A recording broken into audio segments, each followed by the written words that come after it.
Mira, respecto a cómo se modifica la tarifa que subió ahora subió por uno de los dos caminos que puede subir, que es el camino del indexador. ¿Y qué es el indexador? En palabras simples es una fórmula matemática que considera las variaciones de los precios de diferentes insumos del transporte en los últimos 12 meses. Los principales son el IPC, el costo de la mano de obra y el costo del diésel. Estos valores no son valores que se vayan recogiendo en la calle, sino que son valores reportados por el INE. Entonces, cuando el indexador automáticamente determina que se tiene que gatillar un alza de tarifa, se produce. Y eso es lo que ocurrió en este caso. ¿Cuándo sabe el ministerio?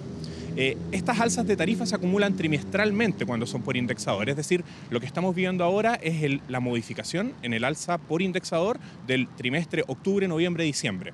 Entonces, al ser una fórmula matemática y al acumularse el alza en el trimestre anterior, tú sabes esto aproximadamente con un mes de anticipación. La información está disponible con un mes de anticipación. De hecho, el acta de la reunión donde se determina esta alza de tarifa por parte del panel de expertos es el acta de la reunión de diciembre, porque hay un mes para tramitar la resolución y para implementar el alza de tarifa. Entonces, el ministerio sabe que en un mes más va a venir un alza de tarifa y eso es lo que ocurrió en esta ocasión. En ese sentido, porque del panel de expertos dicen, bueno, nosotros llegamos a esta conclusión el día 27, sin embargo, hay que elaborar una suerte de informe que se entrega al ministerio que aparentemente llegó el día 23, el día después de que se inauguró la línea 3 del metro y finalmente se dio rápidamente curso al decreto. No hay mayor demora en aquello, sin embargo, pareciera que esta información se podría al menos entregar a la ciudadanía de forma anticipada. Bueno, ahí hay un tema que hoy día no está regulado respecto a cómo la ciudadanía se entera de esto y con cuánta anticipación debe enterarse. Recordemos que para modificar la tarifa, los validadores de Transantiago en general tienen que recibir esa información y los validadores de los buses no están conectados en red, entonces todos los buses tienen que pasar por los terminales y por lo tanto, en el momento en que se toma la determinación oficial de que la tarifa va a subir, al menos tiene que haber un par de días para que ese proceso ocurra, ¿ya? Entonces ahí efectivamente hay un tema hoy día abierto, que es decisión de la autoridad y respecto, está determinado por la comunicación entre el panel de expertos y las autoridades del ministerio de cuándo se informa a la ciudadanía. Hoy día no está determinado y efectivamente podría replantearse esto para establecer algunos plazos mínimos para que la ciudadanía se informe con anticipación. Contamos con una nueva línea de metro, la línea 3, que ya está en operativa. Nosotros estamos aquí en la estación Villa Frey, de hecho de la propia línea. Se ha dicho del Ministerio que esto está dentro de los costos planificados para este año 2019, sin embargo, esto de todas maneras va a generar un impacto en el Transantiago, porque va a haber una disminución de pasajeros y hay un subsidio también acordado. ¿Eso podría gatillar o está dentro del indexador una nueva alza? Porque del panel descartan que en los próximos 3 meses, por valores externos a la política monetaria de nuestro país, finalmente se gatille un alza.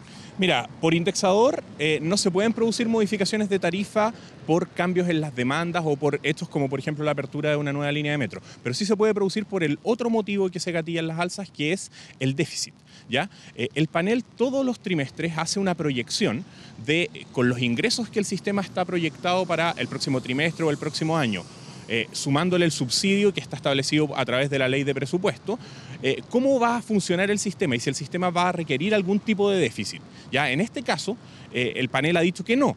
La apertura de las nuevas líneas de metro eventualmente podría llevar a un mayor déficit. ¿Por qué? Porque un tercio de las líneas de metro se financia a través de la tarifa, ¿ya? Y por lo tanto, el pago a metro que el sistema le hace a metro es un pago que también va a aumentar. Como tú muy bien decías también, los operadores van a tener menos validaciones y cuando los operadores tienen menos validaciones, los contratos establecen que sus pagos también se reajustan para mantener el equilibrio económico, porque un operador no tiene la culpa de que en su área de operación se instale una nueva línea de metro y por lo tanto bajen sus pasajeros. Entonces, eso puede llevar a que en el mediano plazo se gatillen nuevas alzas, pero en esa opción el gobierno sí tiene una alternativa, que es la alternativa de recurrir a los aportes especiales que establece la ley de subsidio, para a través de un aumento en el subsidio impedir esa eventual alza de tarifa, cosa que no puede hacer cuando se gatilla el mecanismo del indexador, que es lo que ocurrió ahora. Ya en la tarifa misma, digamos, son 800 pesos en hora punta el metro, 700 pesos el valor de la micro, un transporte que es subsidiado, porque de hecho el valor del Transantiago se estima que sea de 1.400 pesos o sobre ese valor.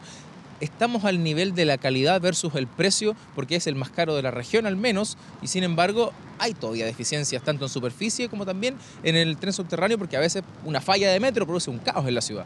Bueno, efectivamente está entre los más caros de la región, al nivel de las tarifas de Sao Paulo. En Sao Paulo se paga una tarifa similar a la de Santiago. Si tú haces la comparación directa, el transporte de Santiago es muy superior al de Sao Paulo, ¿ya? Es una ciudad más compleja, son ciudades distintas, pero es muy superior al de Sao Paulo. Sin embargo, ¿dónde se produce esta brecha de calidad versus tarifa que pagamos cuando se hace la comparación con los países de Europa? Donde se pagan niveles de tarifa más altos, alrededor de 1.000 pesos o más, pero la calidad es inmensamente superior. Ya es superior la calidad en el estado de los buses, es superior la calidad respecto a los tiempos de pasada, la certeza que la gente tiene de sus tiempos de viaje. Entonces, en ese sentido, hay una brecha de calidad que hay que cubrir. Cuando uno hace la comparación con el resto de Latinoamérica, es cierto que estamos entre los más caros, pero también es cierto que es el transporte de mayor calidad de América Latina, y donde yo creo que está el problema principal hoy radica en aquellos usuarios de los primeros 2 deciles, para los cuales pagar 800 pesos es un problema importante. Para una familia del primer decil, pagar 800 pesos puede significar que más del 20% de tus ingresos mensuales los tengas que destinar a transporte. Y ahí sí tenemos un problema.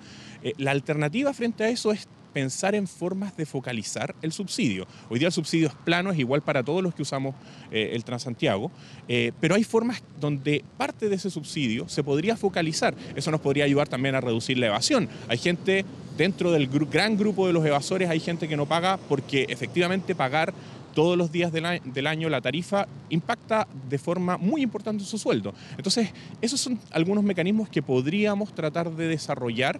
Se requiere un recambio tecnológico para poder hacer eso, sobre todo en la tarjeta VIP, pero es necesario, pensando sobre todo, como decía antes, en ese grupo de personas más pobres a las cuales 20 pesos, un alza de 20 pesos les afecta de forma muy importante. Y en esa línea, Carlos, se abre también la posibilidad a poder darle ese subsidio diferenciado a quienes son adultos mayores que reciben pensiones de bajo monto y que finalmente este valor, porque el del metro ese es el caso de la micro, son 700 pesos, que eso es sí o sí porque no tienen una tarifa preferencial. Aquí en el metro son 230, pero subirse una micro es 3 veces más. Sí, efectivamente los adultos mayores en muchos casos están dentro de este grupo de los primeros 2 deciles, sobre todo los que tienen pensiones más bajas, y por lo tanto pensar en subsidios focalizados para ellos es un camino que hay que estudiar seriamente y que necesitamos también hacer el recambio tecnológico para que eso suceda. Ahí creo que es importante también hacer las gestiones necesarias para poner nuevamente sobre la mesa la necesidad de acelerar al máximo las licitaciones de Transantiago.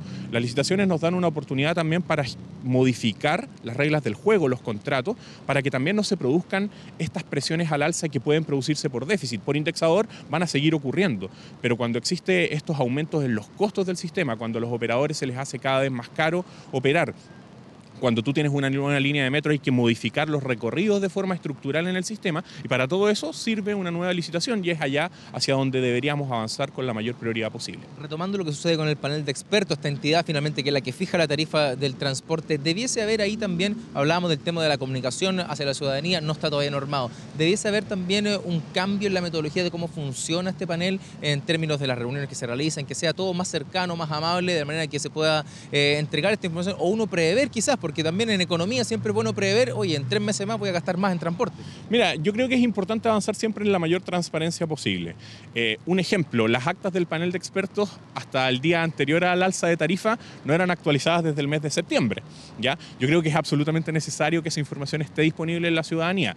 El cómo se va regulando el rol del panel es un rol bien claro, y la verdad es que ha funcionado bien hasta ahora en ese rol, porque el rol del panel, más que constatar las alzas de tarifa, el rol del panel es asegurarse que todos los gobiernos, cuando tengan que subir la tarifa, lo hagan. El rol del panel no es mantener la tarifa baja, sino que cuando hay que aumentar la tarifa porque los costos del sistema suben, eso efectivamente se ejecute. Y en ese rol el panel ha funcionado bien. El tema pasa por la comunicación al usuario, cómo se transparenta esa información y en qué tiempo se transparenta la información.